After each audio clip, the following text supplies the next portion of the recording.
মাঝে বিতর্ক হলো অনেক। রঞ্জি ট্রফিতে ইনজুরির অজুহাতে খেলতে অস্বীকৃতি জানিয়েছিলেন শ্রেয়াস আইয়ার। সেই বিতর্ক কাটিয়ে মাঠে ফিরলেও লাল বলে অবাঞ্ছিত হয়ে পড়েছেন তিনি। ভারতের টেস্ট দল থেকে বাদ দেওয়া হয়েছে তাকে, এমনকি বিসিসিআই এর কেন্দ্রীয় চুক্তিতেও জায়গা হয়নি তার। তবে এবার টেস্ট দলে ফিরতে সংকল্পবদ্ধ হয়ে উঠেছেন এই ডানহাতি। ওয়ানডের মতো টেস্টেও বিশেষজ্ঞ মিডল অর্ডার ব্যাটার হিসেবে নিজেকে প্রতিষ্ঠিত করার লক্ষ্য নির্ধারণ করেছেন তিনি। আর সেজন্য মুম্বাইয়ের হয়ে 4 দিনের ম্যাচও খেলবেন চলতি আগস্টেই। বুচিবাবু ইনভাইটেশনাল টুর্নামেন্ট খেলবে মুম্বাই রাজ্য দল, আর এই টুর্নামেন্টের দ্বিতীয় রাউন্ডে স্কোয়াডে যোগ দিবেন আইয়ার। তার সঙ্গে থাকবেন টি-20 অধিনায়ক সূর্যা কুমার যাদব। 27 আগস্ট জম্মু কাশ্মীরের বিপক্ষে মাঠে দেখা যাবে তাদের দুজনকে, যদিও এক ম্যাচের বেশি খেলার পরিকল্পনা নেই তাদের কারোই।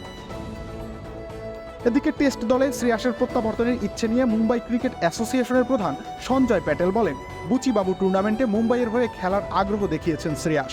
তিনি লাল বলের ক্রিকেট খেলতে আগ্রহী, যদিও শ্রেয়াস এবং সূর্যা শুধু এক ম্যাচ খেলবেন। খামেরা তো দাগ হয় কিভাবে? এই যে ভাবি, দাগও যাবে রাগও যাবে, নিন চাকা সুপার হোয়াইট।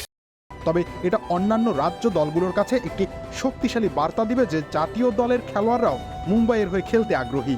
সাম্প্রতিক সময়টা অবশ্য ভালোই কাটছে এই ব্যাটারের। মুম্বাইকে রঞ্জি ট্রফি জেতানোর ক্ষেত্রে গুরুত্বপূর্ণ অবদান রেখেছেন, অধিনায়ক হিসেবে জিতেছেন আইপিএলও।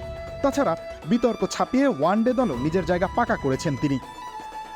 এখন তার নজর সাদা পোশাকের দিকে, তবে কাজটা মোটেই সহজ হবে না। ইংল্যান্ডের বিপক্ষের সিরিজ দিয়ে সরফরাজ খান ইতোমধ্যেই নিজেকে প্রমাণ করেছেন, তাই পুনরায় তাকে সরিয়ে একাদশের সুযোগ পেতে অগ্নি পরীক্ষার মধ্য দিয়ে যেতে হবে শ্রেয়াস আইয়ারকে। রবিউল ইসলাম রনি, খেলা ৭১।